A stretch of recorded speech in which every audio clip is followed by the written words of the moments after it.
बिस्मिल्लाहिर्रहमानिर्रहीम, अस्सलाम वालेकुम। वेलकम टू माय चैनल दावत इस्लाम। मैं हूं आपका दोस्त शफकत अली ऑफिशियल। उम्मीद करता हूं कि आप सब लोग ईमान के आला दर्जे पे होंगे।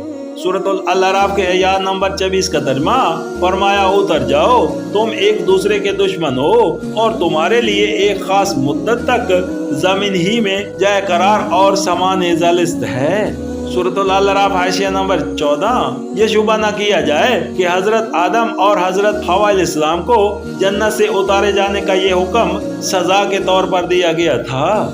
कुरान मजीद में मुतअद्दिद मकामात पर इसकी तशरीह की गई है कि अल्लाह ताला ने उनकी तौबा कबूल कर ली और उन्हें माफ कर दिया, लिहाजा इस हुक्म में सजा का कोई पहलू नहीं है, बल्कि ये उस मंशा की तकमील है जिसके लिए इंसान को पैदा किया गया था। तशरीह के लिए मुलाहिजा हो सूरत बकरा हाशिया नंबर 48-53। सूरतुल अल-अराफ के आयत नंबर 25 का तर्जुमा और फरमाया, वहीं तुमको जीना और वहीं मरना है और उसी में से तुमको आखिरकार निकाला जाएगा।